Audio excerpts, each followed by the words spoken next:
Good evening, everyone. I'm Sue Frank, curator at the Phillips Collection. I am here to introduce you to our guest curator, Renato Miracco. He is my good friend, and I have had the privilege of working with him for the past 4 years on this exhibition on Giuseppe De Nittis. Renato is Neapolitan by birth. He's an American citizen now, and he is also a scholar, an art critic, and a curator. He was formerly the Cultural Attaché at the Italian Embassy in Washington, and he is presently the member of the Board of Guarantors to the Italian Academy at Columbia University. Renato has curated numerous important exhibitions on Italian art worldwide, including an important one a number of years ago at the Metropolitan Museum of Art on Giorgio Morandi. He has published widely. He was awarded the Order of Merit of the Italian Republic for cultural achievements in 2018.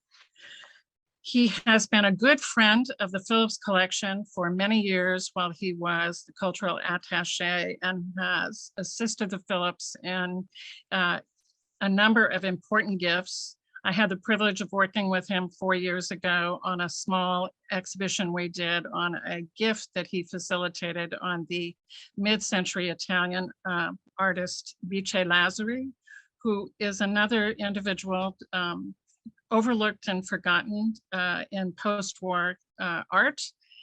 This is Renato's kind of passionate sweet spot, is to go and bring Italian artists to our attention who have been overlooked and forgotten, and to restore their legacy. And so I am very happy to introduce him to you tonight. I just want to mention that at the end of Renato's talk, or during his talk, if you have questions, at the bottom of your screen, there's a Q&A that you can click on. Put in any questions you may have, because after his talk, I'll go and read your questions and Renato will respond. And so Renato, I turn it over to you.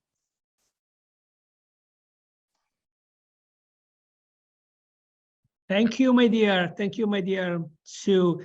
It's my privilege to work with you. So let us start with with some thank you. Thank you to the Phillips Collection. Thank you to the Pinacoteca, Giuseppe De Nittis, based in Barletta. Thank you to the region of Puglia. Thank you to the Sovrintendenza. And let me say thank you to all the museum, all the lenders for this exhibition. It was really hard to put together.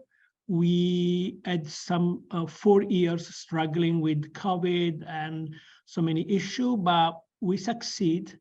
And this is really, I would like just to say at the beginning is really a lifetime experience, just to include De Nittis into Impressionism movement. And we find out how, what he was bringing into the Impressionism. So let us go on. Okay, this is under the patronage of Italian Ministry of Culture in collaboration with the Pinacoteca. And we, at the very beginning, we decided just to have another title, means a friendship that we underline between Manet, Degas, and Caillebotte. And then we going through all the loans, we say, no, let us focus on Giuseppe De Nittis and his importance and his legacy, not only to the Impressionism movement, but legacy to other painters at the time. He was really a point of reference with so many painters at that time. This is the first catalog we had in English languages publication of the artist. So it's really a good point. And I'm beginning with thank you. I have to say thank you to Ashley, thank you to Laurent, thank you to Eleni and Nehemiah, because they put together this beautiful program today that you will enjoy now. And we choose the music just to be close to the Impressionist music at the time. Impressionism is not only about art, it's about lifestyle. And we'll see what does it mean. 73 works in the exhibition, loans from Italy, France, US, 60 works from Giuseppe De Nittis, 51 paintings, 3 watercolors, 6 prints, 7 paintings by Degas, 4 paintings by Manet, 1 painting by Gustave Caillebotte from the foundation of the Caillebotte family, 1 print by Marcelin Desbuten, we will see, and 15 institutional lenders, and 14 works by private lenders. Let us see, where are we and where De Nittis was at that time.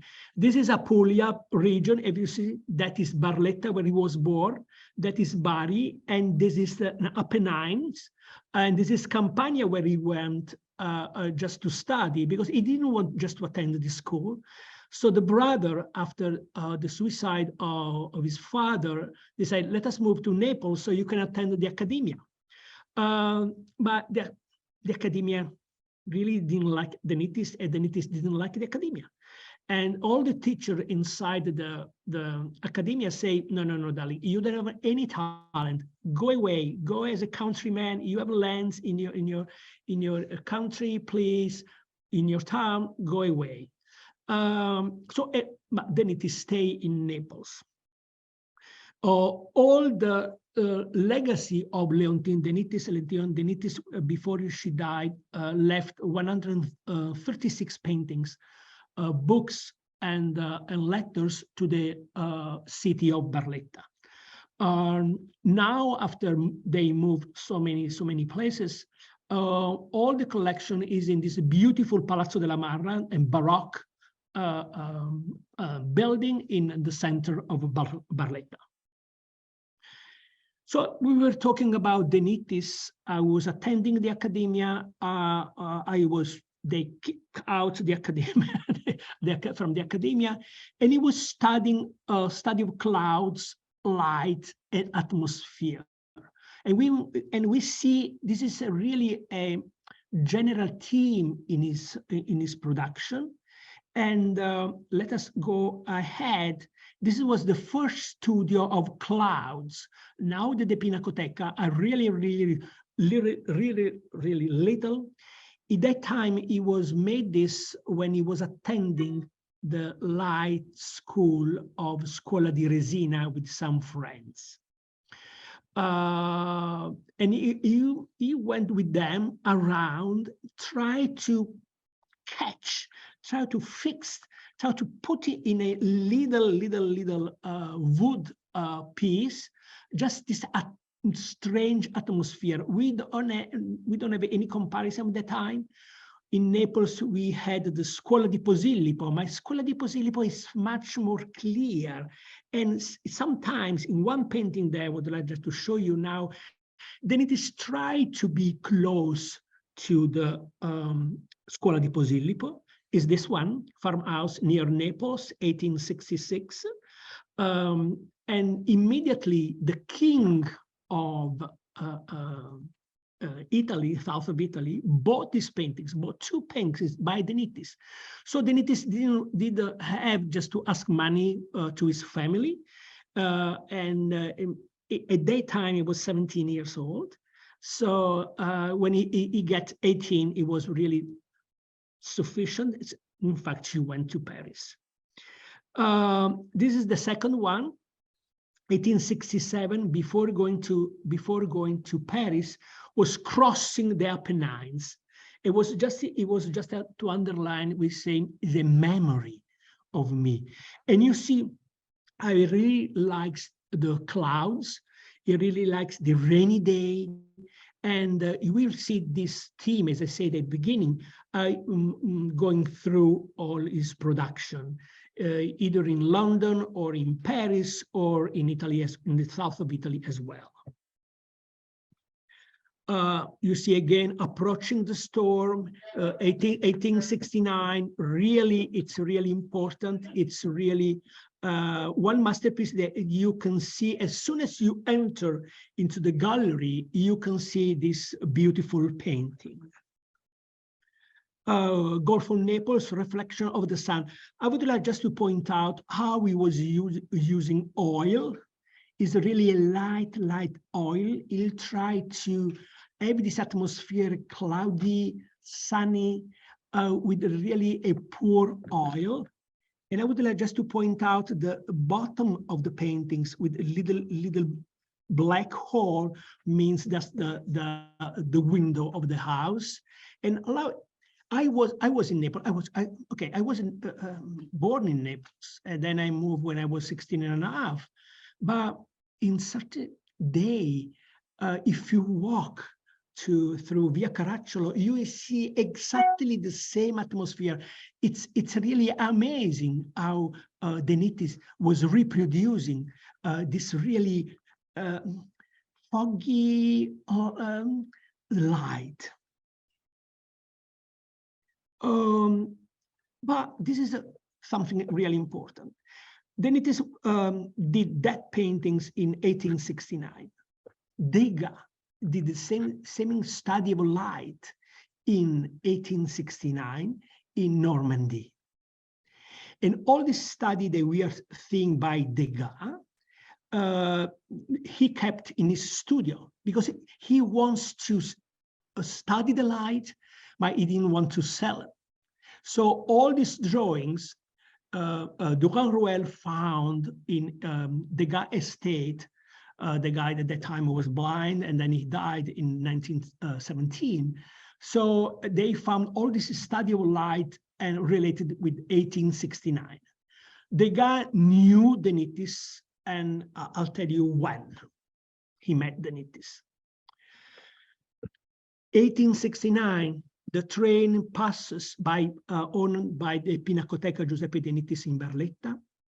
This is the first representation of a train. They are crossing south of Italy landscape.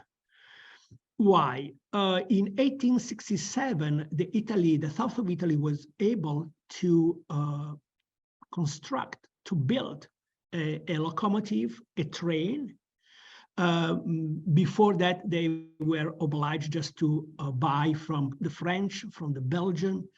And I was just a curator of an exhibition in Brussels 2 years ago about train crossing the Europe. And this is the first representation of a train in south of Italy. You see how it is much more close to the Manet one, to the Monet one, but De Nittis was the first one. Oh, De Nittis in 1872, after he was in the contract, he signed a contract with Goupil, one of the most famous dealer in Paris at the time, the first one who bought the little wooden clouds that I showed at the really beginning. And he went to Vesuvio. He was close to Vesuvio. He was climbing 5 hours a day to get close to the volcano, and 5 hours back.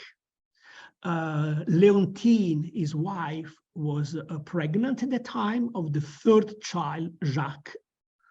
But he was climbing, and he was finally close to the volcano. Was so close to the volcano that Goupil decided just to give him a life insurance. And Leontine was really freaking out because you are dying. No, don't worry.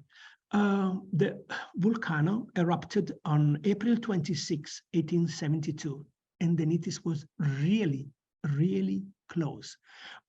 You see this photo on the right.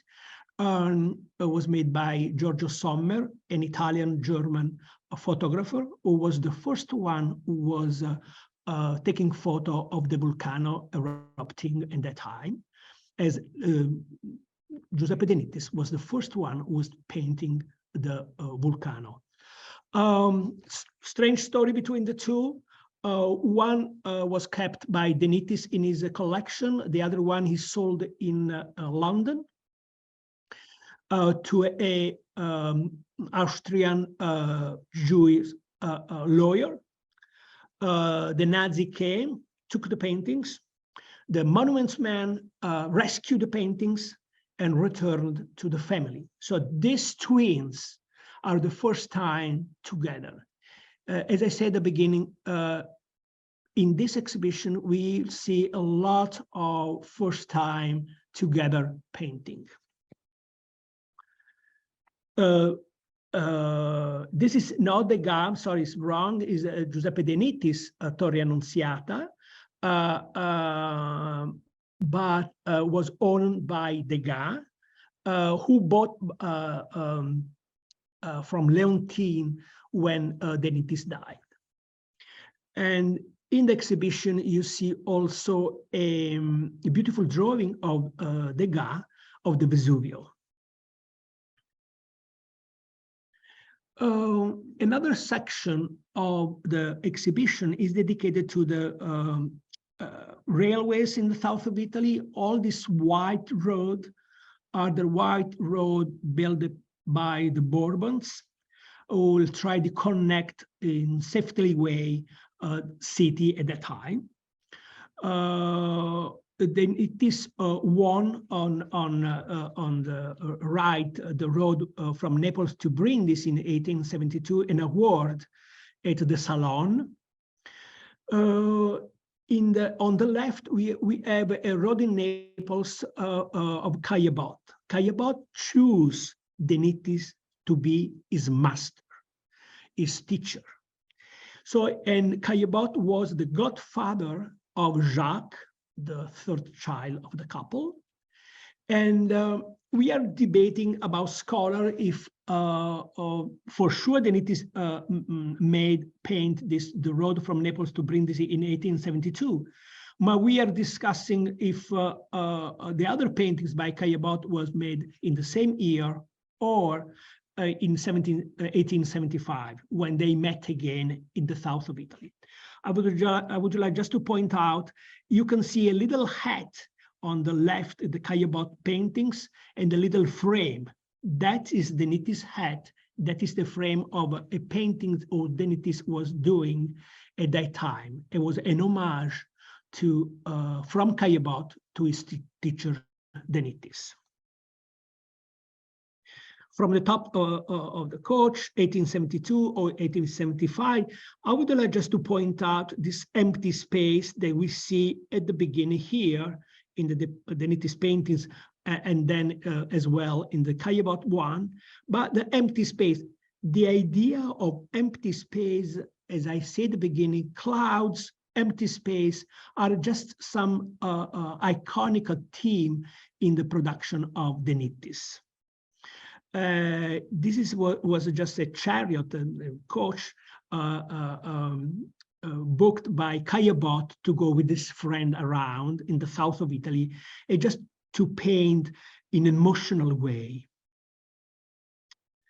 Country road along the Ofanto was a pinacoteca, one made by De Nittis, and in the meantime, Caillebotte made exactly the same along the same path. We have this one was in that one was in Pinacoteca, and the National Gallery of Ireland owned this one. At the really beginning, we have two columns of this exhibition, one by Degas paintings and one by Manet. When I saw really both of them, I was building this exhibition. It was more than 4 years ago. And then the project came through, and we adding with Sue, really my guardian angel Sue, we adding paintings related to these two columns. Degas, nobody knows that Degas, grandfather of Degas, was living in Naples. In Naples, you can see still now a building, the building Degas. Degas, and then you can see some drawings of Degas is signed by Degas or Degas altogether. This one was made by Degas. in his Castel Sant'Elmo from the villa of his grandfather, Hilary, from Capodimonte. His father was the father of Degas was talking in Neapolitan. Degas was talking in Neapolitan with De Nittis, was singing in Neapolitan. And he had more than 12 little notes of all the copies that he did in the south of Italy and in Naples, now at the Bibliothèque Nationale in Paris. This is the Degas portrait of Madame De Nittis. Maybe related to the first pregnancy, maybe related to the second or to the third. This is why we put 1870, 1872. Now it is owned by Art Museum in Portland. It's amazing. I went through the gallery and I stopped by here. Why you have this incredible painting by Degas? And then I trace all the history about these paintings. It's really strange. Durand-Ruel had for more than 40 years in his shop, in this gallery, and nobody wanted these paintings by Degas because everybody at the time wants the ballerina. And then instead, a young American girl who couldn't afford to buy a ballerina bought these paintings by Degas. And when she died, she had a huge, beautiful collection of Impressionists, and she decided just to spread the Impressionism through the United States. And so she gave as a gift to the Art Museum, Portland, Oregon. It was really hard to get there. A few times I did. To say thank you to Degas, they were really, really close friends, and I don't want to mention now, but Degas was the one who invited De Nittis for the first Impressionist exhibition. De Nittis gave to Degas this sitting woman in armchair in profile, so the same chair, the same scene from another point of view. Now this is au Musée du Louvre in Paris. Degas did also a little watercolor, pastel of Jacques De Nittis. He was really in love with the little boy. And this is show us how the friendship, the collaboration was really, really close between Giuseppe De Nittis and Edgar Degas, but as well as Edgar Degas and Leontine.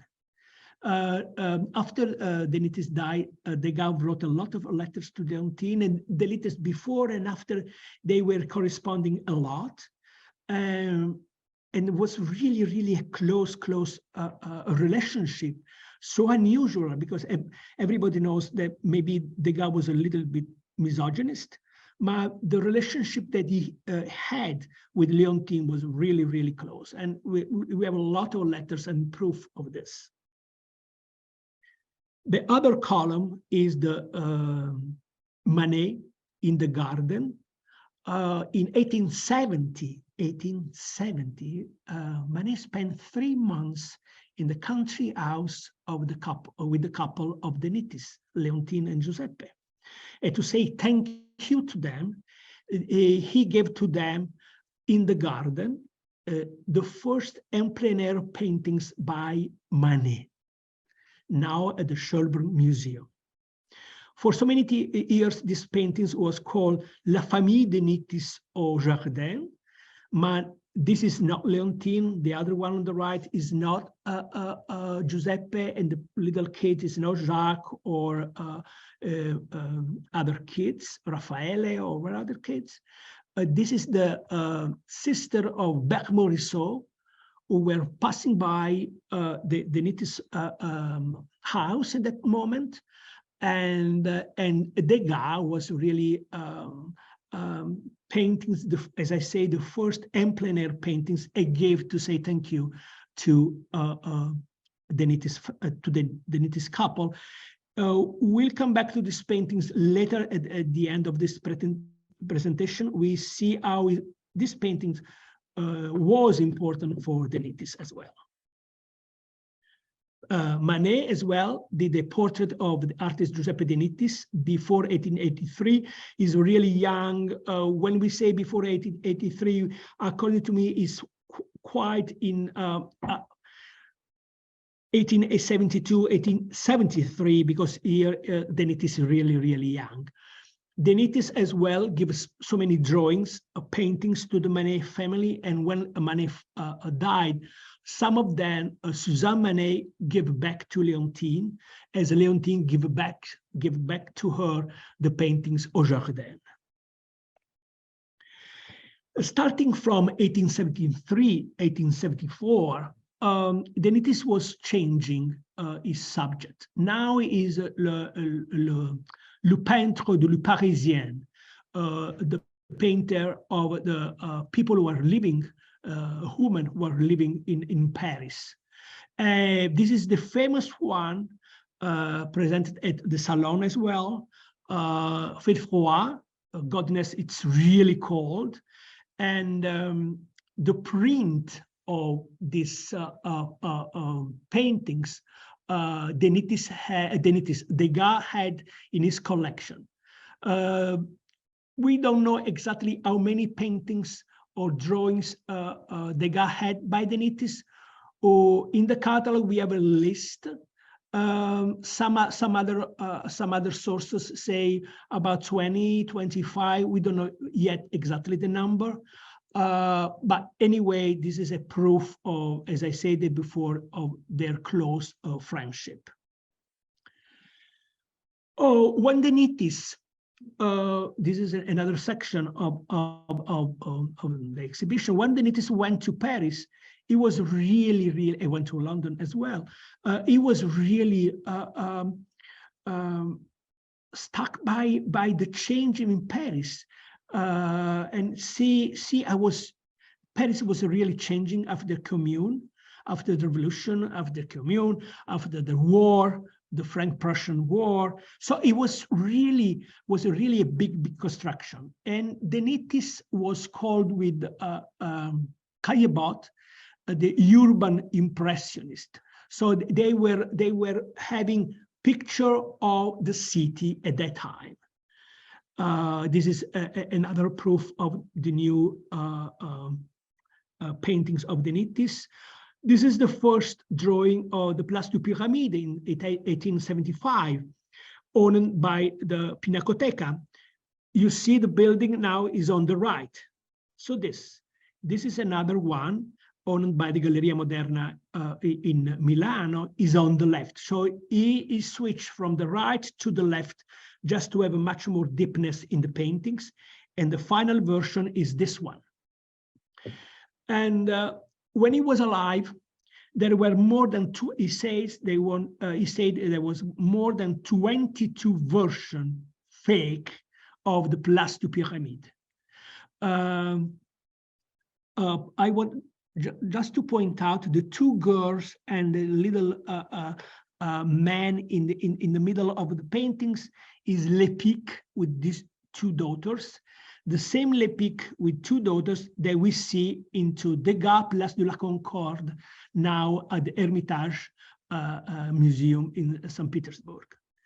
For so many years, these paintings was sold by as a De Nittis. But Durand Ruel bought it and said, no, this is not De Nittis, this is Degas, and Lepic bought by Degas, and is a Degas painting, and then he sold later. This is a strange little drawings by De Nittis, owned by the Metropolitan Museum in New York. And these paintings, the French state, the French government, after he gave to De Nittis in 1878 the Légion d'honneur, before Manet, before all the others, they bought these paintings from De Nittis. And De Nittis was so surprised, so happy, then he decided just to buy the Place du Pyramide that we saw before, this one, by his dealer, from his dealer, and give back to the government to say thank you for the Légion d'honneur.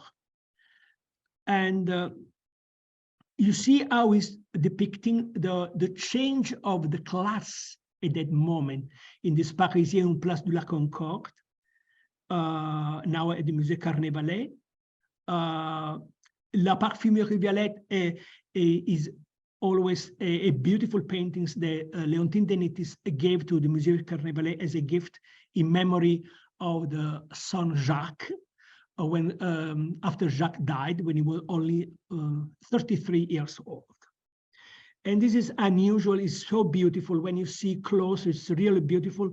La Construction du Trocadéro in 1876.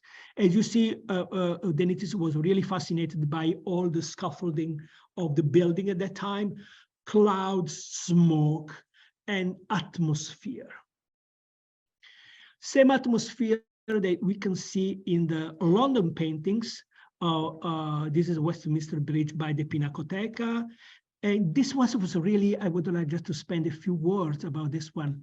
Van Gogh saw these paintings. And when he saw these paintings, say, I really love London. He wrote a beautiful letters to his brother Theo, say, seeing these paintings reminds me the atmosphere in London. Van Gogh was really admiring De Nittis a lot. Gauguin, he said De Nittis was achieving what the Impressionist painters sometimes never did. Jealousy was coming from Renoir and Monet. Monet, in the meantime, was asking a lot of money to De Nittis just to survive. And De Nittis was always generous. And we see he bought a lot of paintings by Monet. When he was in London, De Nittis had just a huge commission of 10 paintings by a banker. And it was building this new London as well, in much more in a photographic way. So it was just two-way he saw London, it just in a photographic way, and the atmosphere that we saw at the beginning here. Under the Viaduct is another one, unusual perspective, totally unusual. Obviously, a chariot crossing a bridge with the clouds at the beginning was really strange setup.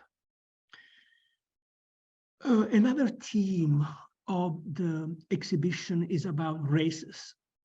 The first one was painting races at the time was Degas in 1860. Then he invited Manet, and then they went together with De Nittis to see the races, either in London or in Paris, in Atoile or Longchamp, the two big places. The new bourgeois, the new class was a mixed between aristocracy and bourgeois. They loved to be at the races, just to show up the new toilette. But while Degas and Manet were much more concentrated into the start, in the energy of the horses, De Nittis was really fascinated by the people who are watching the races. This is Degas that you can see in Washington D.C. National Gallery. National Gallery as well, the Manet. You see how it's the start moving. And this is a famous picture just to see how was at that time the races. And return from the races from De Nittis, now at the Museum of in Philadelphia, I would like just to show you the center. This little girl with a white umbrella is Leontine De Nittis, looking at De Nittis as his husband, just to determine it, just the center of the paintings. It was really strange.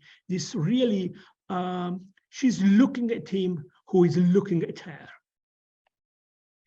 And these are some paintings of oil that De Nittis was doing at the time. Look Look, is amazing.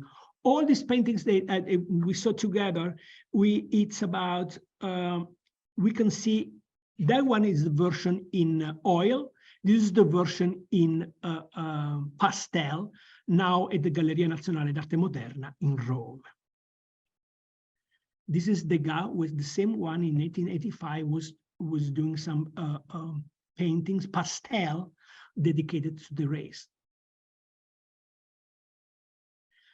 De Nittis was also famous for to be the painter of the new fashion women at the time, and we see a lot of paintings related to this, related also to the movement of Japanese in 1867, when De Nittis arrived in Paris. He was looking at the Japanese exhibition in Paris, and all these artists like Van Gogh, like Manet, like Degas, de Goncourt, Baudelaire, Boutry, were really fascinated by the new Japanese art, the point of view of art. And we have a little section dedicated to this in the exhibition. You see among the wild screen, some fans, some of them dedicated to Princess Mathilde. We are talking about Princess Mathilde in a short time.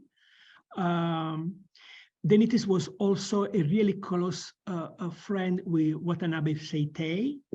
You can see these beautiful paintings, really large, owned by De Nittis at the Freer Gallery.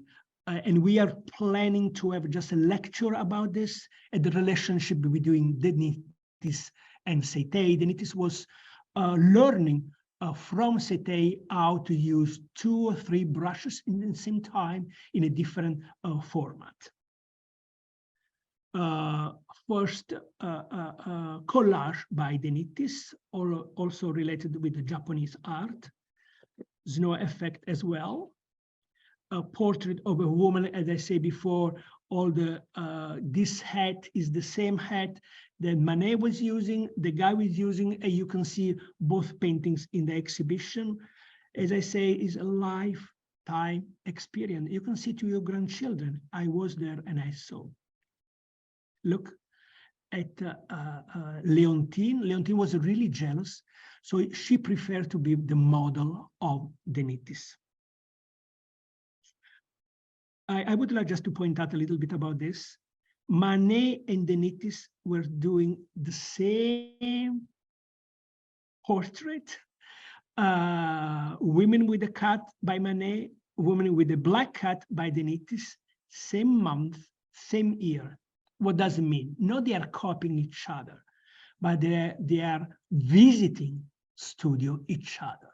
They were really, really close friends, and Manet always supported De Nittis since the beginning, since they met in Florence with Marcellin Desboutin.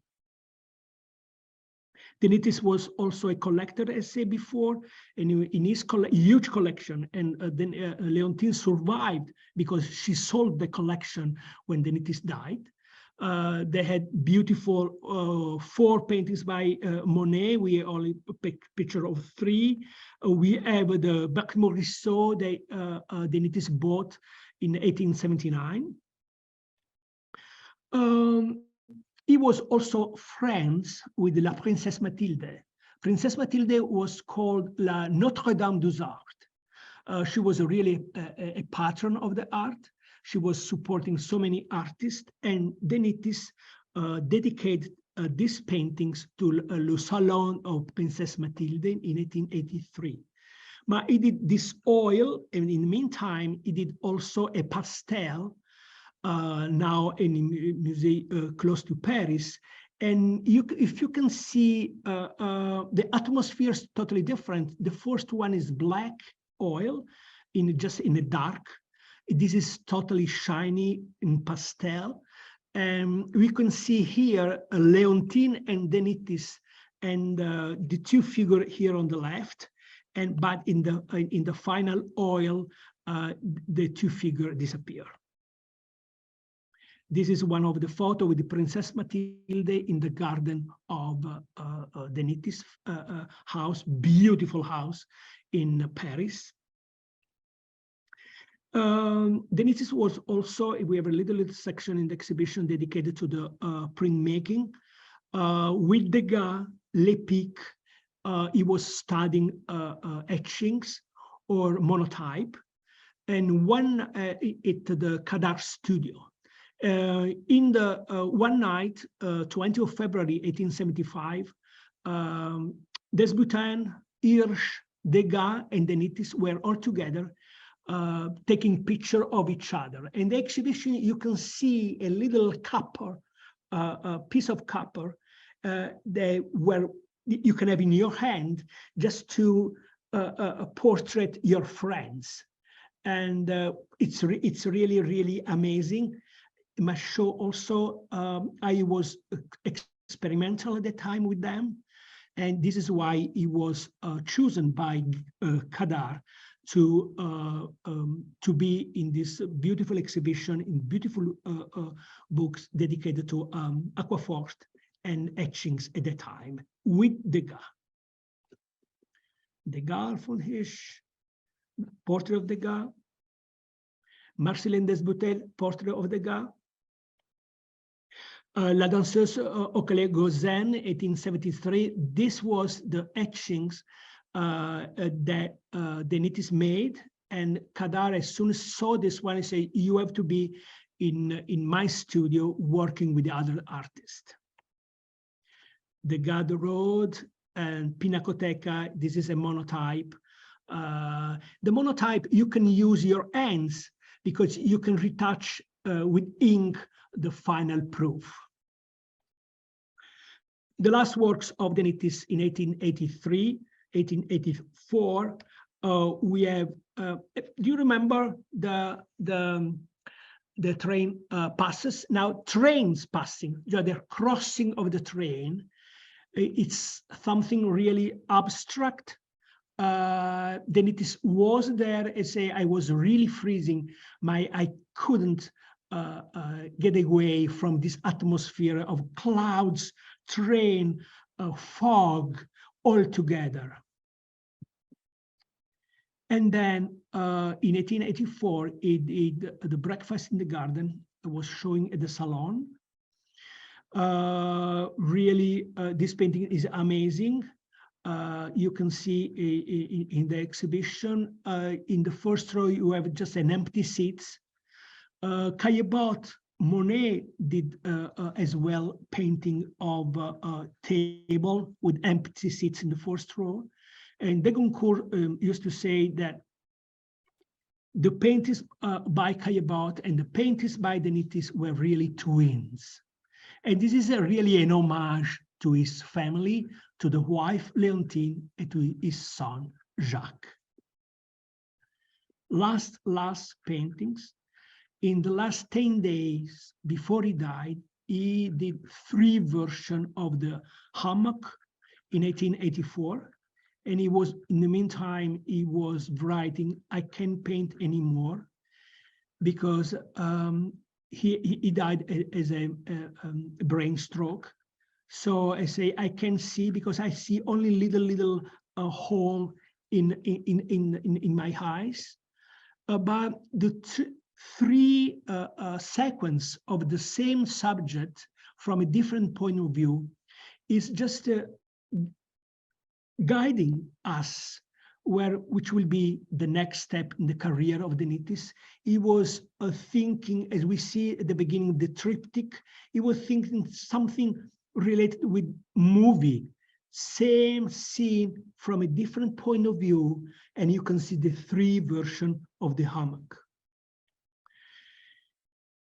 I say to you, Monet gift to De Nittis was really, really important to De Nittis. See the back of the garden of De Nittis, and see here, he'll try to reproduce that same atmosphere that Degas catch in that paintings. And this is quite the legacy of Manet in De Nittis' last work, like the breakfast in the garden and the 3 version of the hammock. De Nittis dies in Saint-Germain of brain stroke in August 23, 1884. Unfortunately, he left debts for 200,000 francs. The Dumas wrote a beautiful epitaph in his tombstone. He realized the painter Giuseppe De Nittis, dead at 38, in full youth, in full love, in full glory, like the heroes and the semi-gods. But the problems came now. The morning after the bequest of Leontine, she was really desperate with no money. But she was really, really brave, strong woman who defended the artwork of his husband really strongly in all her career. She was a writer. She wrote more than 12 little novels. She was publishing. She survived selling artworks bought from De Nittis. And she bought again. De Nittis sold this her portrait of Madame De Nittis, Winter Day.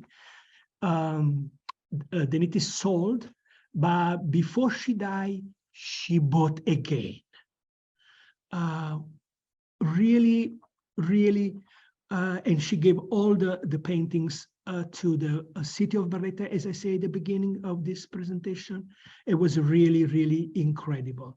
And I would like just to dedicate this exhibition, the Italian Impressionist in Paris, Giuseppe De Nittis, to his wife, Leontine De Nittis. Thank you so much. Thank you to be with me.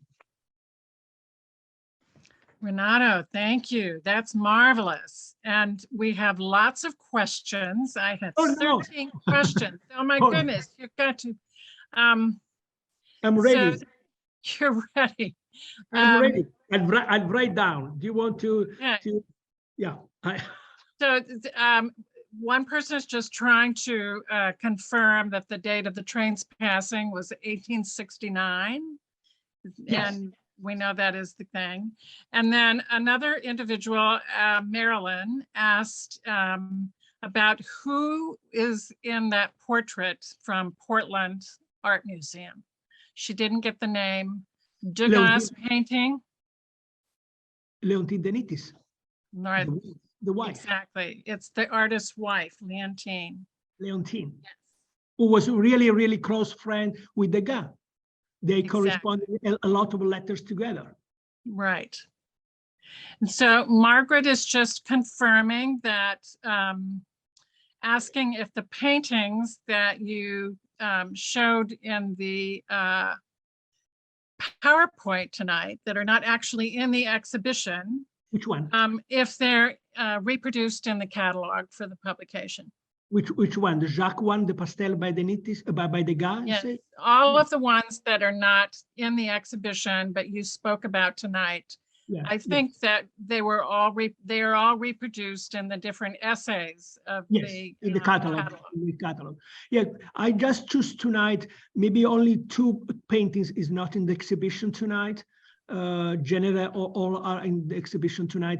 But we couldn't have the pastel by Degas of Jacques De Nittis because it was in pastel. It was in Paris. Was cannot cross the sea. Right. Exactly. These pastels are extremely fragile.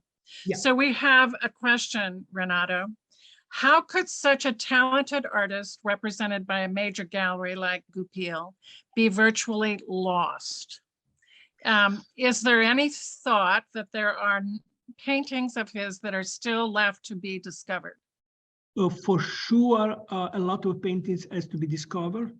During this, the first exhibition I did about De Nittis was 2004. And since then, I saw a lot of paintings, most of them fake paintings, I have to say, but I discovered beautiful, beautiful paintings as well. A lot of painters at that time, because De Nittis was really expensive. De Nittis knew this. They say when a painter needs money, took a photograph of my paintings or an etchings or a lithograph, paint on the top, and then sell as De Nittis. So it was really reproduced a lot. And when he died, he couldn't paint more. When he died, Leontine decided just to keep all the paintings in her home. When he died was the raising of the real Impressionist. Means all the gallery were really into buying for a few franc, a few really money, the paintings by the Impressionists, and selling and keep it and selling in the years after for a huge amount of money. Was really that couldn't happen with De Nittis. And then I have to say, I don't want to say, but to say the French school decide just to take out the Nittis from the art history. Yes, Right. I was going to ask you about that also. If the fact that he was Italian, was like part of the issue that they could kind of push him to the side because he wasn't around anymore. Yeah, and you know what?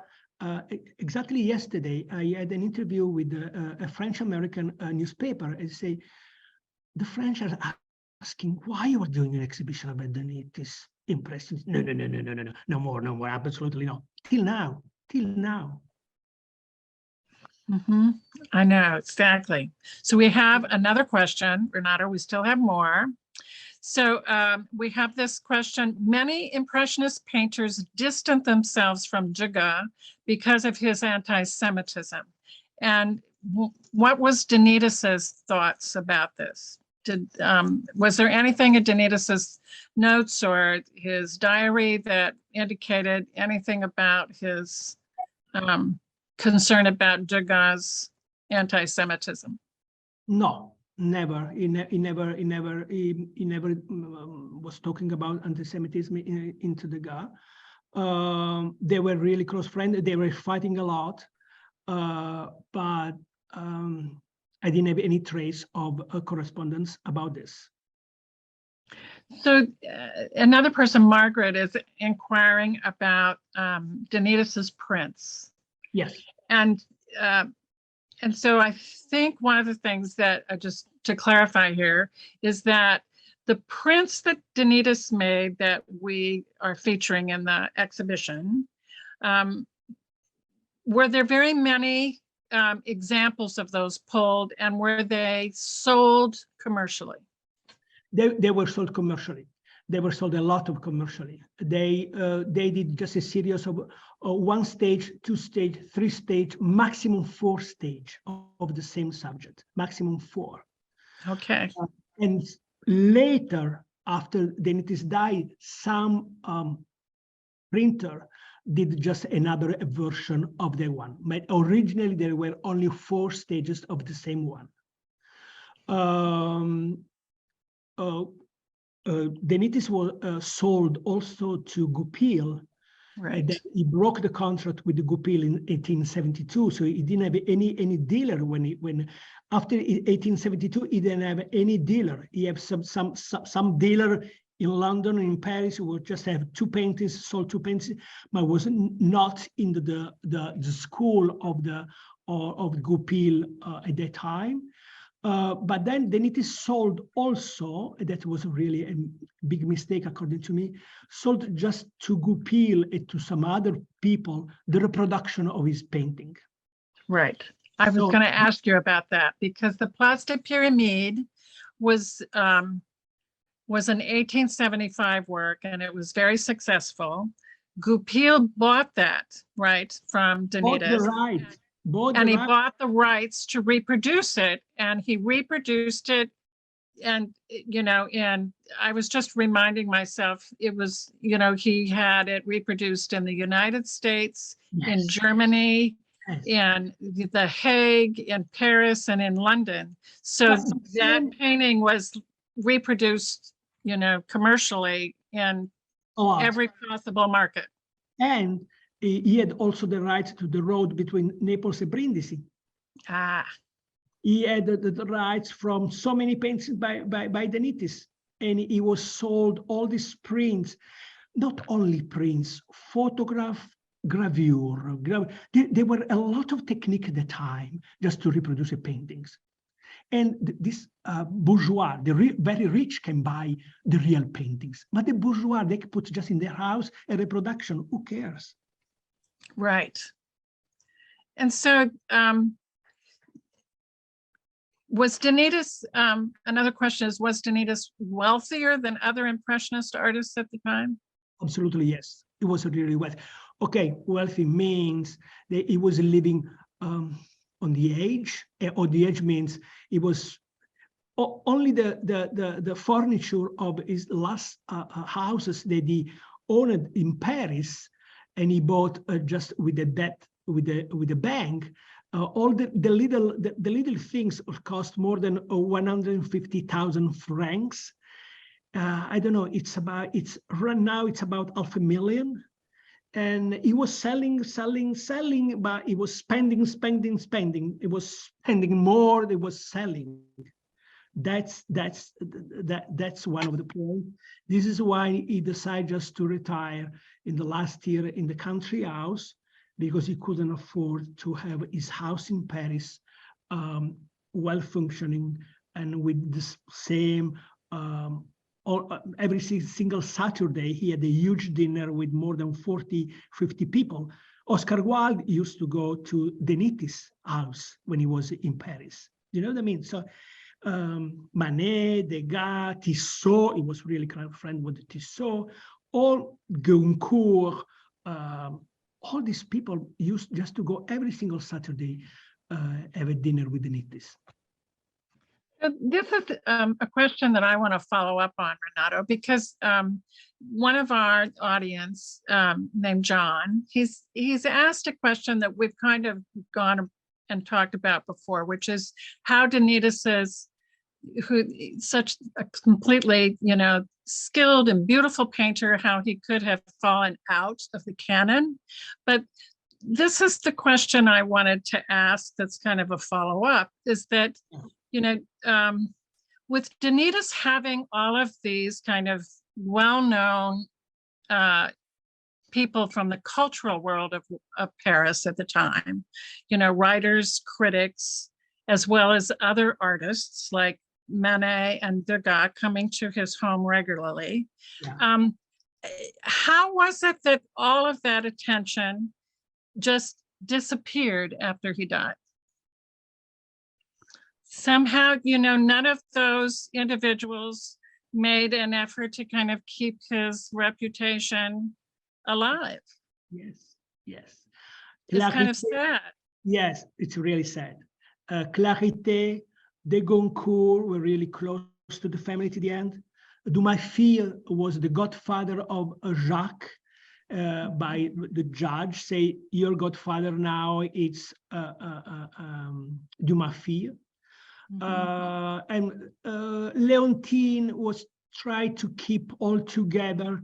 She was really moody at that time, and but so many people disappear after De Nittis died. So many people disappear, especially because they were no more wealthy, and especially because there are some rumors, maybe they are selling something. I don't want to be involved. You know what I mean? All these things. And in the diary of Leontine, she was really saying, "Oh, these people are fake people, and I don't want to deal with them anymore." And she had only a bunch of really close friends, like the Princess Mathilde. But Princess Mathilde was really kind with her. He invited Leontine ever since the death of De Nittis in her salon, in her house, and Leontine was a really close friend with the princess. Okay, Renato, I know we're getting short on time, but I'm just going to have two more questions for you. Okay. Yes. So Denise has written in to ask about the urban pictures, but also I think her question applies to a kind of broader question about De Nittis. And that is, Denise is wondering if the urban scenes were plein air scenes or studio pictures. And the question that I know you have been thinking about for a long time is, did De Nittis use photographs? This is a really good question. The photograph in the will of Leontine, when she transferred all the paintings or the books, all the letters to the city of Barletta, there was a box with 100 photographs disappeared. When I arrived, all these paintings and books and letters arrived in Barletta, the photo disappeared. Mm. And the was in the will, so it was not something strange. It was one box of 100 photos disappeared. The guy was really into photograph. I think some paintings are related with the photograph at the time with De Nittis. There are, for example, there are photographs of Nadar, photograph of some other photographer at that time. We don't know exactly well. We know very well about Degas, but we don't know the relationship between De Nittis or Manet with the photograph. And Paloma, as you know, in Thyssen in Madrid, she wrote a beautiful book about photography and Impressionism at that time, and we were talking together. She said, Renato, I really don't know about De Nittis. So many artists, I really don't know the relationship that they had with the photography. Maybe yes, but how strong was the influence of photography? I really don't know right now. This is another field that we have to follow and discover. And so one thing that I just follow up on, because it's also asked by somebody else. So this idea about plein air painting versus studio painting, could you just explain something about how De Nittis had his mobile studio that he had built in Paris and in London? Yeah, I forgot to mention before. Thank you for reminding me. De Nittis had 2 chariots covered with glass. So he can paint inside, looking outside with the natural light. He had one in Paris and one in London. And you see one painting that I didn't point out in the PowerPoint with a little hat. You can see in the exhibition, little white hat of the little girl. So that means that was the bridge, and he saw this little hat coming out from the bottom of the paintings. That means that he was in the chariot, in the transparent chariot, depicting into outside. And you can see also in the Caillebotte one, he was painting in the chariot of Caillebotte with the Vesuvius on the back. When you see the hat and the frame, he was painting there. So it's strange because most of the paintings he was doing outside, but then for sure he finished inside, for sure. Right. And there is one painting really of his friend of the road between Naples and Brindisi that for sure he did outside, but his friend painter was painting him finishing that painting in the Nittis studio. So this is one of the proof that we have. Right, and the final question, some people want to know what happened to his son Jacques. To Jacques? Yes. How long? What did Jacques become an artist, or what? Jacques was a doctor. Jacques was a doctor, and he died of a really strange illness when he was 33 years old in Nice, in the south of France. So kind of very sad and early death. Very sad. Like so his because father. Leontine was totally alone. She was counting on Jacques for so many times. And Jacques, when he wrote just a little essay about medicine, he gave to Barletta. We have really 10 books by Jacques De Nittis in Barletta as well. But then he died, and she was totally alone with all this maid. She was taking care of her, writing novel, tried to survive, buying back paintings by the husband just to preserve the legacy. It's amazing. It's really, I don't want to say that she was so brave, and I'm thinking about Leontine, how strong she was, incredibly. And this is why I really would like just to dedicate the exhibition to her. As I did with another catalog, I'm writing on the Nittis with another contribution, 11 international contribution I dedicated to the Leontine. We know the Nittis now, if we can do this exhibition now because of Leontine. Renato, thank you tonight. And I want to thank everyone who signed up and came to our webinar this evening. We're so thrilled to have you. If you are in the Washington area, we please do want you to come and see the exhibition. And I just want to thank everyone. And on the screen, you see our future programs that are related to this exhibition. So we hope you can come on December 15, I can sign the catalog. There we go. Thank you all. You the catalog. Thank you all for coming tonight. Thank you so much. Thank you, Sue. Thank you. Thank you so much.